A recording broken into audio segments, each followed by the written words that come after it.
दोस्तों, क्या आप जानते हैं, बुद्ध उसका नाम नहीं है। उनका नाम गौतम सिद्धार्थ था। वह बुद्ध बन गया। बू शब्द का अर्थ बुद्धि या बुद्धि है।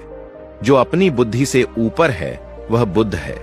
संसार में शायद कोई ऐसा व्यक्ति नहीं होगा जिसने गौतम बुद्ध का नाम न सुना हो। इस कहानी के जरिए गौतम बुद्ध का प्रारंभिक जीवन कैसा था, आइए जानते हैं। गौतम एक छोटी सी रियासत के राजकुमार थे।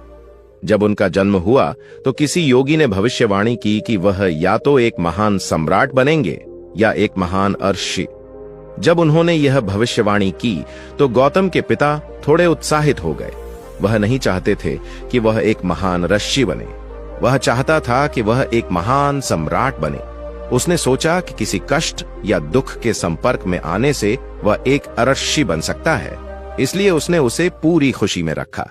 सबसे अच्छा भोजन, कपड़े और सुख। जब वह 19 वर्ष के थे तो उनके पिता ने उनकी शादी एक बहुत ही सुंदर युवा महिला से कर दी। उन्हें एक महल में रखा जो बाकी समाज से एकांत था, जहां वे आनंद से रहते थे और उन्हें कभी किसी प्रकार का कष्ट नहीं हुआ। एक दिन गौतम ने सोचा कि वह शहर के चारों ओर घूमेंगे, इसलिए उन्होंने अपने सारथी से उन्हें शहर के पार ले जाने के लिए कहा। छंदक ने तुरंत राजकुमार के प्रिय घोड़े कंठक को तैयार किया। उस पर राजकुमार को सवार कराकर वह नगर भ्रमण के लिए चल पड़ा। राजा शुद्धोधन ने ऐसा प्रबंध कराया था कि राजकुमार को मार्ग में कोई करुणाजनक दृश्य दिखाई न दे। उसे स्वच्छ करके सजाया गया था। उस मार्ग पर दोनों ओर सुंदर सुंदर लड़के लड़कियां खड़े थे। जब सिद्धार्थ उनके पास से गुजरते तो वे उन पर फूल बरसाते। कहीं दुख या कष्ट का नाम भी दिखाई नहीं दे रहा था। राजकुमार सिद्धार्थ भी उस समय प्रसन्न दिखाई दे रहे थे।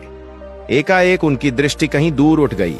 एक झुकी हुई कमर वाला वृद्ध व्यक्ति उन्हीं की ओर चला आ रहा था।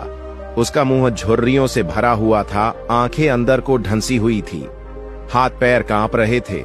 वह लाठी का सहारा लेकर बड़ी मुश्किल से चल पा रहा था। जरा उधर देखो, छंदक सिद्धार्थ ने उस वृद्ध की ओर संकेत करते हुए कहा। उस आदमी की ओर जिसकी कमर झुकी हुई है, मुझे बताओ कि उसे क्या हो गया है? वह इतना असुंदर क्यों है? वह ठीक से चल क्यों नहीं पा रहा? राजकुमार, छंदक ने उत्तर दिया, वह व्यक्ति बूढ़ा हो गया है। उसकी आयु अधिक हो गई है। अधिक आयु हो जाने पर व्यक्ति ऐसा ही हो जाता है। तो क्या आयु अधिक हो जाने पर मैं और यशोधरा भी ऐसे ही हो जाएंगे? सिद्धार्थ ने चिंतित स्वर में पूछा। हम भी बूढ़े हो जाएंगे? हम भी असुंदर हो जाएंगे? हम भी ठीक से नहीं चल पाएंगे? सच यही है राजकुमार, छंदक ने उत्तर दिया। ऐसा सभी के साथ होता है। बूढ़ा हो जाने पर मनुष्य की यही दशा होती है। शरीर इसी प्रकार कमजोर और असुंदर हो जाता है। सिद्धार्थ की सारी प्रसन्नता छू मंतर हो गई। उन्होंने छंदक को महल लौट चलने की आज्ञा दी। जब सिद्धार्थ अपने महल पहुंचे तो उन्होंने यशोधरा को अपनी प्रतीक्षा करते हुए पाया। उन्हें उदास देखकर यशोधरा ने पूछा, क्या बात है स्वामी, क्या आप थक गए हैं? नहीं यशोधरा, सिद्धार्थ ने एक लंबी सांस लेकर उत्तर दिया, मैं थका हुआ नहीं हूं। बात यह है कि आज मैंने एक ऐसे व्यक्ति को देखा जो बहुत कमजोर था। उसका पूरा शरीर कांप रहा था, उसकी आंखें झुकी हुई थीं और वह असुंदर हो गया था। छंदक कहता है, वह बूढ़ हो चुका है। बूढ़ा हो जाने पर ऐसा ही होता है। यह देखकर मेरा मन उदास हो गया। इस प्रकार तो मेरी दशा भी आगे चलकर ऐसी ही हो जाएगी।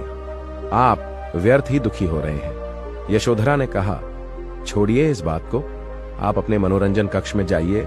पिताजी ने आपके मनोरंजन के लिए खास नर्तकी और गायिका को बुलाया है। आप वहां जाकर मनोरंजन कीजिए, आपकी सारी उदासी दूर हो जाएगी। यशोधरा की बात मानकर सिद्धार्थ मनोरंजन कक्ष में चले गए। वहां नर्तकी और गायिका ने अपनी कला का भरपूर प्रदर्शन किया। उन्होंने सिद्धार्थ की उदासी को दूर करने का पूरा प्रयास किया, लेकिन सिद्धार्थ की उदासी दूर न हुई। उनकी आंखों के सामने रह रहकर वही वृद्ध व्यक्ति घूम रहा था जिसे उसने मार्ग में देखा था।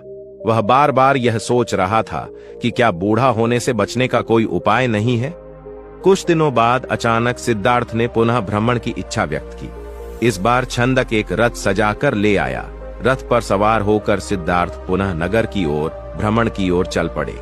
इस बार छंदक पूरा प्रयास कर रहा था कि राजकुमार को कोई करुणाजनक दृश्य दिखाई न दे, लेकिन जो होना होता है वह होकर ही रहता है। मार्ग में सिद्धार्थ को एक रोगी व्यक्ति दिखाई दिया। वह रोग के कारण कराह रहा था। सिद्धार्थ ने तत्काल रथ रुकवाया और छंदक से पूछा, इसे क्या हो गया है? ये इस प्रकार कराह क्यों रहा है? राजकुमार, छंदक ने उत्तर दिया, इसे रोग ने घेर रखा है। यह रोग के कष्ट को सहन नहीं कर पा रहा, इसी कारण कराह रहा है। परंतु इसे रोग ने क्यों घेर लिया? सिद्धार्थ ने आश्चर्य से पूछा। छंदक ने उत्तर दिया, रोग तो बड़े बड़े स्वस्थ व्यक्तियों को भी घेर लेता है, उन्हें भी रूला देता है। इसमें आश्चर्य की कोई बात नहीं है। अपने जीवन काल में कोई न कोई रोग लगभग प्रत्येक व्यक्ति को हो जाता है। ओह, सिद्धार्थ बड़बड़ाए, तो रोग भी मनुष्य को कष्ट पहुंचाते हैं। इनसे भी मनुष्य नहीं बच सकता, मैं भी नहीं बच सकूंगा। जब मुझे भी कोई रोग हो जाएगा तो मैं इसी तरह दर्द से कराहूंगा। छंदक ने रथ को आगे बढ़ाया। थोड़ा आगे चलने पर सिद्धार्थ को एक शव यात्रा जाती हुई दिखाई दी। उन्होंने पुनः छंदक से प्रश्न किया, यह कैसा दृश्य है? 4 व्यक्ति अपने कंधों पर किसे लेकर जा रहे हैं, इनके पीछे जा रहे हैं। कुछ लोग रोते हुए। क्यों राजकुमार? छंदक ने उत्तर दिया, यह व्यक्ति मर गया है। यह ने चारों इसके संबंधी है। ये इसके शव को उठाकर शमशान में ले जा रहे हैं। जो पीछे पीछे रोते हुए जा रहे हैं वे इसके कुटुंब के लोग हैं। शमशान में इस मृतक शरीर को जला दिया जाएगा। यह व्यक्ति मर क्यों गया? सिद्धार्थ ने अगला प्रश्न किया। छंदक ने कहा, मृत्यु इस संसार का एक अटल सत्य है। मृत्यु आज तक किसी को नहीं छोड़ा। कोई भी व्यक्ति किसी भी समय मर सकता है। यह सुनकर सिद्धार्थ का दिमाग घूम गया। वह ठंडी सांस लेकर सोचने लगे, क्या इसी को जीवन कहते हैं, जिसमें मनुष्य को तरह तरह के रोग घेर लेते हैं, जिसमें कभी भी मृत्यु का आगमन हो सकता है। मनुष्य जब बूढ़ा हो जाता है तो वह दुर्बल और असहाय हो जाता है। उसके शरीर को जलाकर भस्म कर दिया जाता है। क्या जीवन के इन भयानक दुखों से छुटकारा नहीं मिल सकता? इसका कोई तो उपाय होगा। सिद्धार्थ मन ही मन ऐसा सोच रहे थे कि तभी उन्हें एक सन्यासी दिखाई दिया। उसने भगवा वेश धारण कर रखा था। साधना और तपस्या के कारण उसका मुखमंडल चमक रहा था। उसके होंठ मुस्कुरा रहे थे। सिद्धार्थ को वह संसार का सबसे प्रसन्न व्यक्ति दिखाई दिया। उन्होंने पूछा, छंदक, यह स्वस्थ और तेजस्वी व्यक्ति कौन है? छंदक ने उत्तर दिया, यह एक सन्यासी है। इसने संसार के सभी सुख त्याग रखे हैं। इसने संयम द्वारा अपनी डंडियों को वश में कर रखा है। यह अपने ईश्वर की तपस्या साधना करता है, इसलिए यह स्वस्थ, निरोग व सुंदर है। तपस्या के कारण ही इसका मुखमंडल चमक रहा है। सिद्धार्थ को जैन से अपने सभी प्रश्नों के उत्तर मिल गए। वह एकदम शांत हो गए। उस सन्यासी के दर्शन मात्र से ही उसके मन का सारा क्लेश दूर हो गया। उसने मन ही मन सोचा, रोग, बुढ़ापा तथा जन्म मरण के कष्ट से छुटकारा पाने का उपाय संयम, त्याग तथा तपस्या है। जीवन का सार सत्य की खोज करना है। संसार के सभी सुख नकली है। मैं अब इन झूठे सुखों में नहीं फंसूंगा। मैं उस तेजस्वी सन्यासी की तरह बनूंगा। रथ अपने पूरे वेग से दौड़ता रहा और उससे भी अधिक वेग से दौड़ता रहा सिद्धार्थ का मन। उसे बार बार उस सन्यासी का ध्यान आता था। उनके मन में विरक्ति की भावना बढ़ती ही जा रही थी। जब सिद्धार्थ राजमहल में लौटे तो उन्हें एक शुभ समाचार मिला। यशोधरा ने स्वस्थ व सुंदर पुत्र को जन्म दिया था।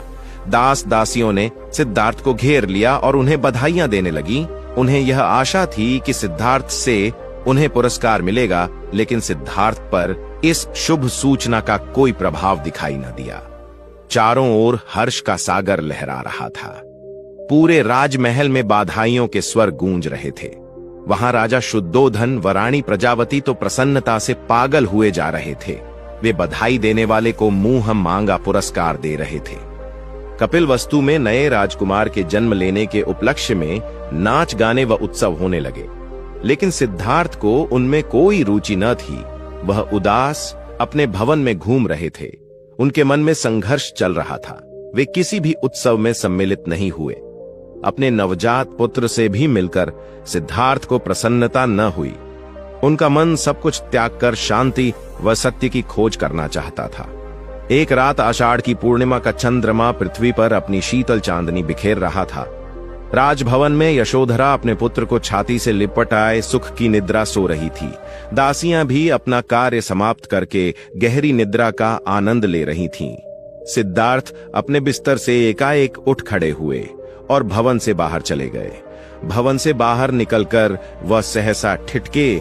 उनके मन में एक बार यशोधरा व राहुल को देखने की इच्छा उत्पन्न हुई। वह वापस जाने के लिए मुड़े, परंतु जिस प्रकार कोई सर्प अपनी केंचुली का उतार कर उसकी ओर नहीं देखता, वैसे ही सिद्धार्थ ने भी अपने मोह को एक ही झटके से त्याग दिया।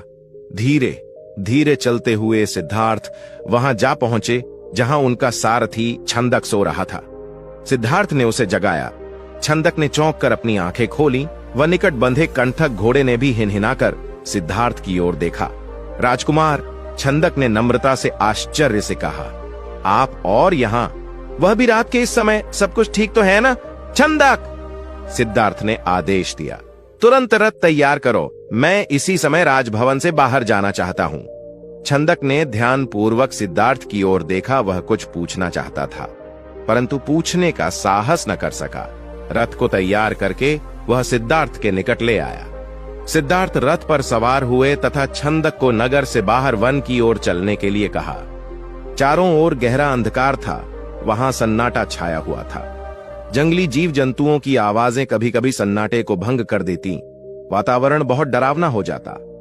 घने जंगल के निकट सिद्धार्थ ने छंदक को रथ रोकने का आदेश दिया। रथ रुकते ही सिद्धार्थ नीचे उतर आए। सामने ही यमुना नदी अपने पूरे वेग से बह रही थी। उस समय वे अनुप्रिय नामक स्थान के निकट खड़े थे। सिद्धार्थ ने अपनी राजसी वेशभूषा उतार दी। साथ ही उन्होंने एक एक करके अपने आभूषण भी उतार दिए। अपने वस्त्र व आभूषण उन्होंने छंदक को दे दिए तथा लौट जाने का आदेश दिया। छंदक सिद्धार्थ के पैरों में गिरकर फुट फुट कर रोने लगा। वह हाथ जोड़कर कहने लगा, ये आप क्या कर रहे हैं राजकुमार? जब आपके माताजी व पिताजी को आपके सन्यासी बन जाने की बात का पता चलेगा तो उन पर दुखों का पहाड़ टूट पड़ेगा। रानी यशोधरा पर क्या बीतेगी?